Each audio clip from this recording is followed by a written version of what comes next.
Amin, amin, amin, amin, amin, amin,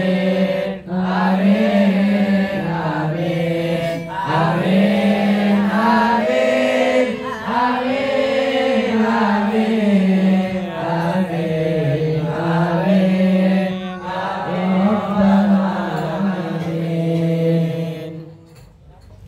باهتزل شكر واستبشارا وسداد الكرسي وهيبته ووقارا وابتلت السماوات والنورا وضجت الملائكة تهليلا وتمجيدا واستغفارا سبحان الله ولا إله إلا الله والله أكبر سبحان الله ولا إله إلا الله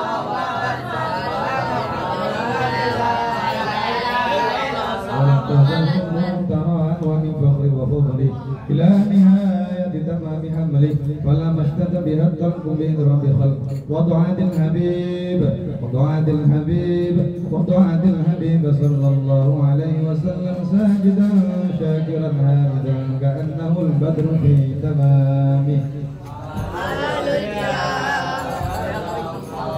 اللهم صل على محمد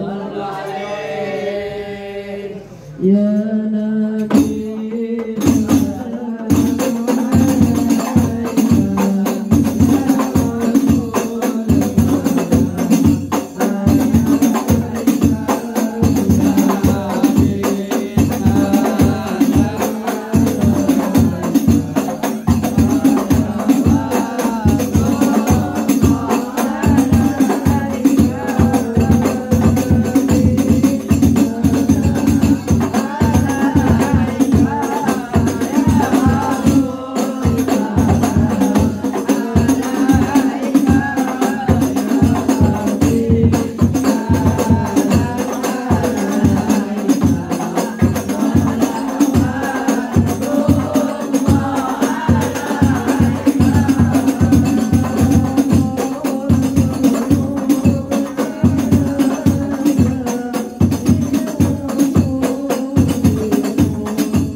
Bismillahirrahmanirrahim.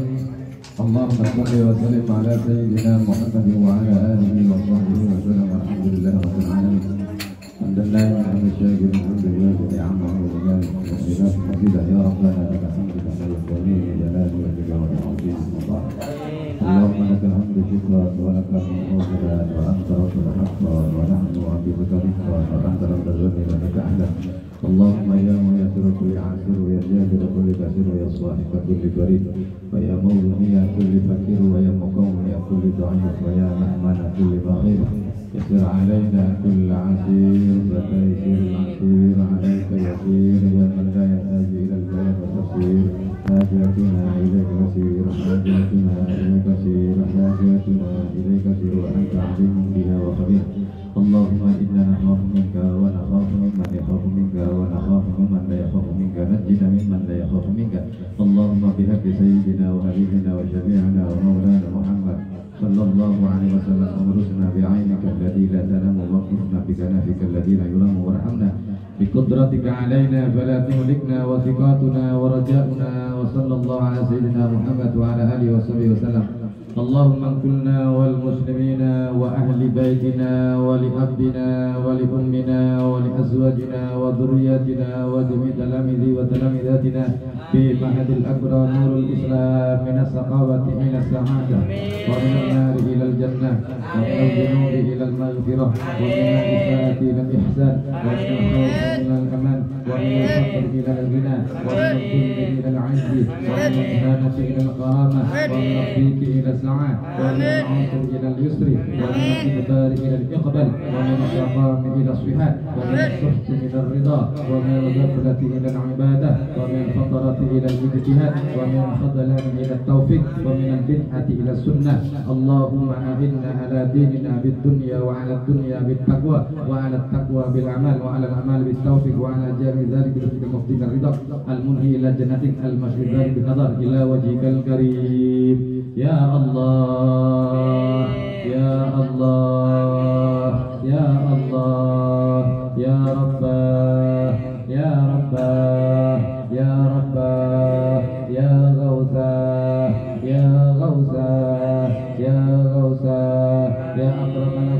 يا رحمن يا رحيم يا ذا المواهب النظام أستغفر الله العظيم لي ولوالدي ولأصحاب الحقوق الواجبة علي ولجميع المسلمين والمسلمات والمؤمنين والمؤمنات الأحياء منهم والأموات ربنا آتنا في الدنيا حسنة وفي الآخرة حسنة وقنا عذاب النار وصلى الله على سيدنا محمد وعلى آله وصحبه وسلم والحمد لله رب العالمين. Minkum Taqabbalallahu minkum. Di dalam kitab Mukasyafatul Qulub, seorang ulama besar bernama Abu Hamid Muhammad bin Muhammad Al-Ghazali, di dalam karyanya kitab Mukasyafatul Qulub, di sini ulama kita ahli tasawuf menjelaskan dan menerangkan tentang hal-hal yang berkaitan dengan cara kita untuk mendekatkan diri kita kepada Allah Subhanahu wa ta'ala. Mendekatkan diri kita kepada Allah Subhanahu wa ta'ala. Di antara salah satu hal yang disampaikan oleh Syekh Abu Hamid Muhammad bin Muhammad Al-Ghazali di dalam kitab Mukasyafatul Qulub, beliau menjelaskan khususnya tentang masalah khauf. Di kajian yang lalu kita pernah menyampaikan bahwa seorang laki-laki baik yang kebiasaannya adalah bercocok tanam, atau seorang laki-laki yang biasanya menebarkan suatu bibit-bibit kepada masyarakat agar masyarakat percaya, agar masyarakat bersamanya. Bahasa kasarnya adalah menebarkan bibit-bibit tanaman atau menebarkan bibit-bibit kepercayaan kepada umat baginda Nabi Muhammad sallallahu alaihi wasallam. Untuk sahibul bait, tuan rumah Bapak Raden Taufik, menghadap ke sini. Ini penting ini. Seorang ulama, Syekh Abu Hamid Muhammad bin Muhammad Al-Ghazali, di dalam kitab Mukasyafatul Qulub, beliau ini menyampaikan tentang masalah khauf, menjelaskan tentang masalah khauf. Apa itu khauf? Khauf itu adalah suatu kalimat bahasa Arab yang memiliki arti dan makna takut. Kalau kita lihat di daerah pedesaan kita, di daerah khususnya di Hinterland, banyak petani-petani kita menebarkan bibit-bibit, berbagai macam bibit. Ada bibit yang namanya bibit kangkung, ada yang namanya bibit yang berkaitan dengan sayur apa? Sawi. Ada bibit namanya bibit timun, bibit jagung, dan berbagai macam bibit-bibit tanaman yang ditebarkan oleh para petani-petani hebat di daerah Hinterland atau daerah-daerah yang lain.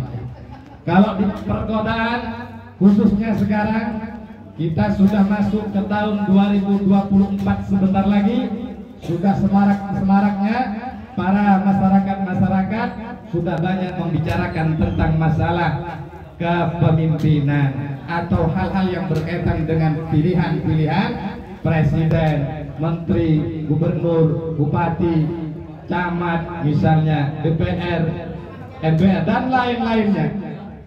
lain-lainnya.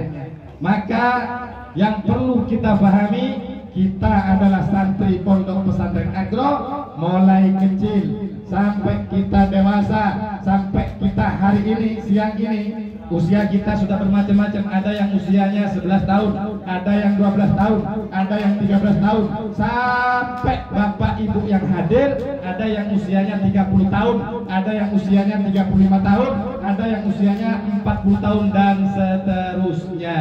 Kalau petani itu menebarkan benih-benih tanaman yang di perkotaan, baik khususnya umat baginda Nabi Muhammad SAW, harusnya untuk hidup berdampingan di tengah-tengah umat harus menebarkan bibit-bibit kepercayaan.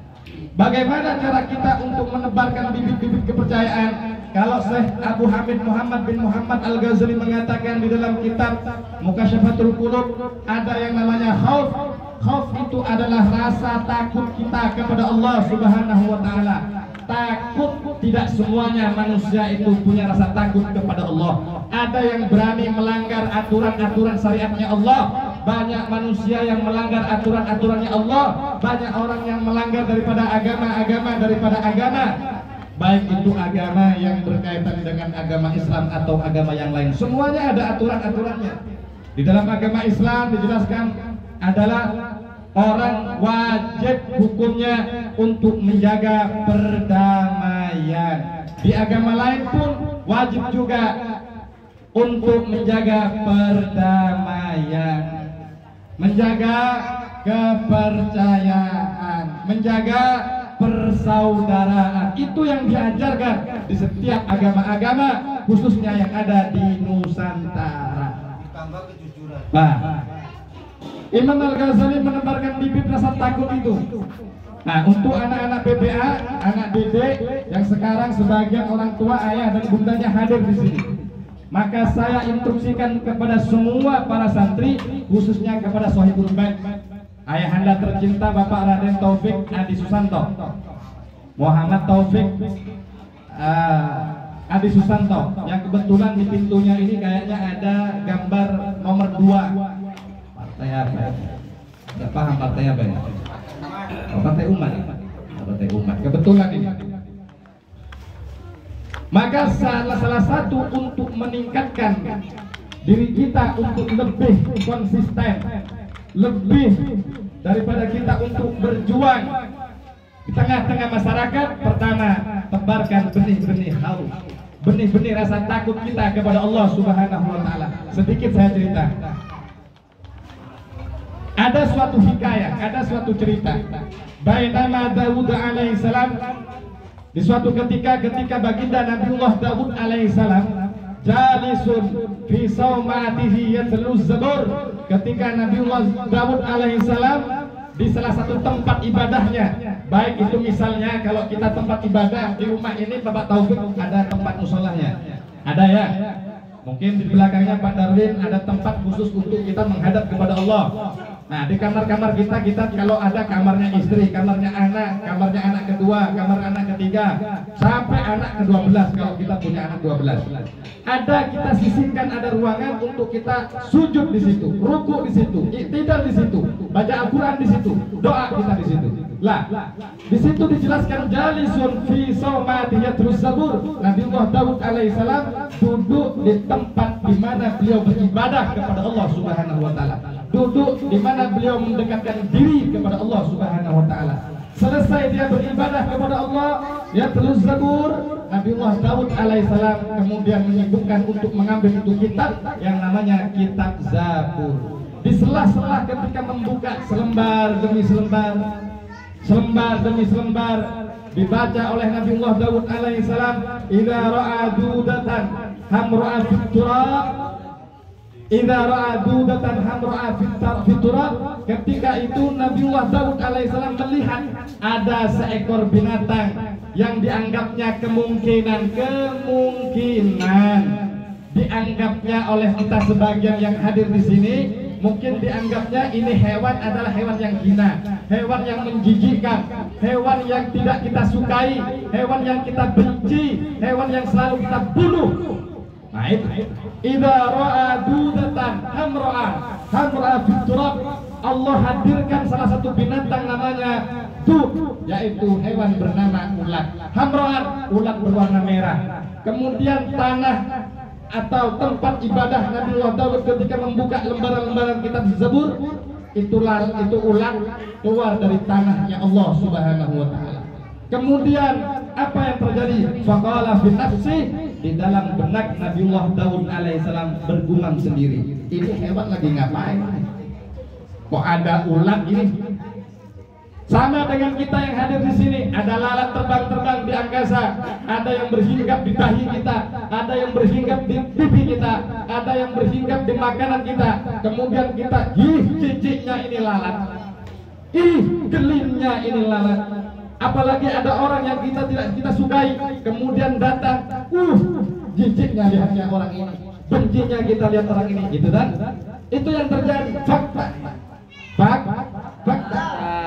Ini Allah mendatangkan atau menghadirkan itu ulat berwarna merah di depan Nabiullah Daud alaihissalam. Ma'aradallahu fi hadin suda, apa yang telah dikehendaki oleh Allah dengan adanya ulat yang datang di buminya Allah Subhanahu wa taala tepat di depan Nabiullah Daud alaihissalam.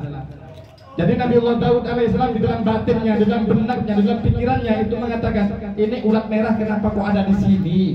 Ulat merah ini kenapa ada di sini? Risih, jijik. Misalnya dalam pikiran kita kayak gitu, ada lalat terbangan, jijik ya lalat ini. Gak suka saya lihat lalat ini. Geli, tutup nak, pakai tutup penutup nak, agar jajanannya, agar kuenya tidak digubung lalat, kan gitu kita. Apa yang terjadi? Fa'azinallahu liduda, maka Allah yang menciptakan kita, yang membuat alam kita, yang membuat alam untuk kita semua. Allah Subhanahu wa taala ismul lidzat wajib wujud mustahiq bi jam'il mahamid, yaitu zat yang wajib untuk kita puji, zat yang wajib untuk kita sembah, zat yang wajib untuk kita taati. Fa'azinallahu liduda, maka Allah mengizinkan daripada lidud, yaitu ulat berwarna merah. Ulat yang berwarna merah Allah berikan kemampuan untuk berbicara di depan Nabiullah Daud alaihissalam. Apa kata ulat berwarna merah? Hatta takallamat. Kemudian ulat itu berbicara kepada Nabiullah Daud alaihissalam. Faqalat, ulat merah itu berbicara di depan Nabiullah Daud alaihissalam. Apa kata ulat berwarna merah? Ya Nabiullah Daud alaihissalam, amma nahari fa'alhamani rabbi, wahai Nabiullah yang diutus oleh Allah, yang diturunkan daripada kitab Zabur, engkau adalah nabi, engkau adalah orang yang diangkat menjadi nabi oleh Allah Subhanahu wa taala. Amma naharin, adapun waktu siangku wahai Nabiullah Daud, aku datang kepadamu wahai Nabiullah Daud, aku muncul di permukaan bumi di tempat kamu beribadah kepada Allah. Aku hanya nak menyampaikan sesuatu berita kepadamu wahai Nabiullah Daud. Amma nahari, di waktu siangku, fa'alhamani rabbi, Allah Subhanahu wa taala telah mengilhamkanku, memberikan ilham Allah di waktu siangku. Apa kata ulat di waktu siangnya? Dia mengatakan bahwasanya ulat itu mengatakan an aqula fi kulli yaumin, wahai Nabiullah Daud, di waktu siangku Allah telah mengilhamkanku, memberikan ilmu kepadaku, memberikan nasihat kepadaku. Subhanallah walhamdulillah wala ilaha illallah wallahu akbar. Allah memerintahkanku di waktu siang aku berzikir kepada Allah dengan zikir subhanallah walhamdulillah wala ilaha illallah wallahu akbar. Bisa jadi lalat yang berterbangan di depan kita, di sekitar kita itu lagi asik berzikir, itu lagi asik mendengarkan zikir kita. Kemudian jangan kau hina. Kalau kau gak suka dengan lalat, tutup aja makanannya. Jangan kemudian bersikap jijik. Atau yang seekor yang namanya ulat berwarna merah. Apalagi itu adalah statusnya manusia, sejelek-jeleknya manusia, seburuk-buruknya manusia. Lek jarane wong Jawa wong gendeng, tahu wong gendeng, wong edan. Lek jarane wong Jawa wong edan, wong gak waras, wong akale gak ono, klambene compang-camping. Pokoknya mondar-mandir, nggak pakai sendal, bajunya compang camping. Jangan kemudian kita memanggilnya orang itu jijik atau menjijikkan. Kasih makanan mereka. Bisa jadi itu lagi berzikir kepada Allah Subhanahu wa taala, sebagaimana ulat merah yang ada di depan Nabiullah Daud alaihissalam. Kemudian ulat kemudian berkata kepada Nabiullah Daud alaihissalam, apa katanya? Wa amma laili, wahai Nabiullah, ya Nabiullah Daud alaihissalam, wa amma laili, adapun di waktu malamku, fa'alhamani rabbi, Allah Subhanahu wa taala yang menghidupkanku, yang memberikan nafas kepadaku, yang memberikan hidup kepadaku. Allah telah memberikan ilham kepadaku, memberikan nasihat kepadaku, memberikan ilmu kepadaku. An aqula fi kulli lailatin, di waktu malam aku diperintahkan oleh Allah, aku diilhami oleh Allah, aku diberi nasihat oleh Allah, diberi ilmu oleh Allah. Di waktu malamku aku disuruh oleh Allah untuk membaca Allahumma shalli ala Muhammad. an-nabiyil ummi wa ala alihi wa sahbihi wasallam. Itu ulat berwarna merah baca sholawat kepada Nabi, apalagi kita. Paham tuh? Paham tuh? Yang pertama, kalau kita ingin dekat kepada Allah, satu, jangan pernah merendahkan orang lain. Dua, jangan selalu menjelek-jelekan orang lain. Bisa jadi kita yang baik-baik masuk neraka. Nuaiman ahli mabuk, ahli maksiat, di depan Rasulullah dia ambil tua, dia minum itu tua di depan Rasulullah Sallallahu Alaihi Wasallam. Di benak hatinya si Nuaiman itu apa? Aku ingin dipukul oleh Rasulullah. Kalau sekarang Rasulullah nggak ada, jangan macam-macam minum tua. Tapi Nuaiman ini merupakan bagian sahabat yang dijamin masuk surganya Allah Subhanahu wa Ta'ala. Ahli maksiat masuk surga. Jangan macam-macam kepada orang ahli maksiat. Wah, kewajiban kita adalah mengarahkan dan memberikan nasihat. Jangan kemudian memvonis dia adalah ahli neraka. Baik dong. Baik dong. Baik dong. Kemudian ulat ini mengatakan fa'anta ya Nabiullah Daud alaihissalam ma taqulu. Lalu engkau apa yang engkau berikan kepadaku? Kalau Allah memberikan ilham kepadaku, lantas apa yang kau berikan kepadaku wahai Nabiullah Daud alaihissalam? Aku muncul di permukaan bumi, di depan engkau melaksanakan ibadah, ketaatan, kepatuhan kepada Allah. Aku muncul di depanmu. Aku meminta agar engkau memberikan nasihat kepadaku wahai Nabiullah Daud alaihissalam. Apa kata Nabiullah Daud alaihissalam? Nabiullah Daud tercengang ketika melihat permintaan si ulat berwarna merah. Timbullah rasa wa khafa minallahi ta'ala wa taba ilaihi wa tawakkal alaihi. Ada tiga yang muncul di dalam hatinya gara-gara ulat. Apa yang pertama? Yang pertama adalah khaf, takut kepada Allah. Lihat lalat harus takut kepada Allah. Lihat saudara harus takut kepada Allah. Lihat Pak Taufik harus takut kepada Allah. Lihat Pak Darwin di belakangnya harus takut kepada Allah. Lihat kawan-kawanmu sekarang di situ ada Bayu, dia nggak pondok tapi hatinya masih ada di pondok. Kalau tidak ada di pondok hatinya nggak mungkin dia hadir di sini melihat kalian. Jangan kemudian wah ini anaknya nggak pakai peci datang kesini jijik saya melihatnya. Hati-hati, bisa jadi ilmu kalian nggak manfaat, bisa jadi Bayunya yang manfaat ilmunya. Paham semua? Itu yang namanya khauf minallahi ta'ala. Yang kedua, ketika kita sudah muncul rasa takut itu kepada Allah, wa taba ilaih, akan mendorong kita untuk senantiasa bertaubat kepada Allah, berhenti untuk tidak melakukan sesuatu hal yang menimbulkan dalalah, sayyi'at, mukhalafat, yang menimbulkan ketidaknyamanan dan keresahan. Paham dong? Paham dong? Berusaha. Kalau orang sudah bertobat, akan muncul rasa perdamaian, rasa kasih sayang, rasa kebersamaan. Tidak akan sedikit-sedikit muncul pesimis, muncul rasa nggak suka, muncul rasa iri, muncul rasa dengki, muncul rasa ghibah. Itu nggak ada kalau orang itu sudah bertobat kepada Allah Subhanahu wa Ta'ala. Yang ketiga, munculnya Nabi Daud alaihissalam gara-gara itu ulat merah, maka muncul yang namanya bibit wa tawakkal alaihi. Beliau lebih ditingkatkan oleh Allah rasa ketawakalannya kepada Allah Subhanahu wa Ta'ala. Hidup mati wis apa jare Allah.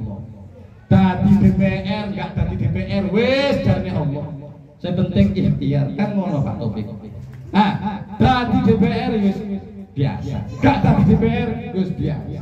Dadi presiden ya biasa. Enggak jadi presiden ya biasa. Urusane wis urusan sing kuwasa. Saya penting ikhtiar. Bagaimana kita bersama-sama membangun Indonesia lebih aman, lebih sejuk, lebih damai, lebih sejahtera, dan bagaimana kita bisa meningkatkan, memajukan dan mensejahterakan bangsa Indonesia. Doakan Pak Prabowo-nya, doakan Pak Ganjarnya, doakan Pak Aniesnya, doakan berbagai semua orang-orang yang lagi seru-serunya untuk merebutkan kursi legislatif. Doakan semoga diberi keberkahan oleh Allah. Doakan semoga mendapatkan ridho dari Allah Subhanahu wa Ta'ala. Sedikit bermanfaat dan semoga dengan adanya cerita ulat berwarna merah bisa menjadi motivasi dan inspirasi bagi kita untuk lebih menjadi orang yang lebih baik di permukaan bumi Allah Subhanahu wa Ta'ala. sedikit bermanfaat dengan doa kafaratul majlis. Subhanallah wa bihamdihi asyhadu an la ilaha illa anta astaghfiruka wa atubu ilaik. Waalaikumsalam warahmatullahi wabarakatuh.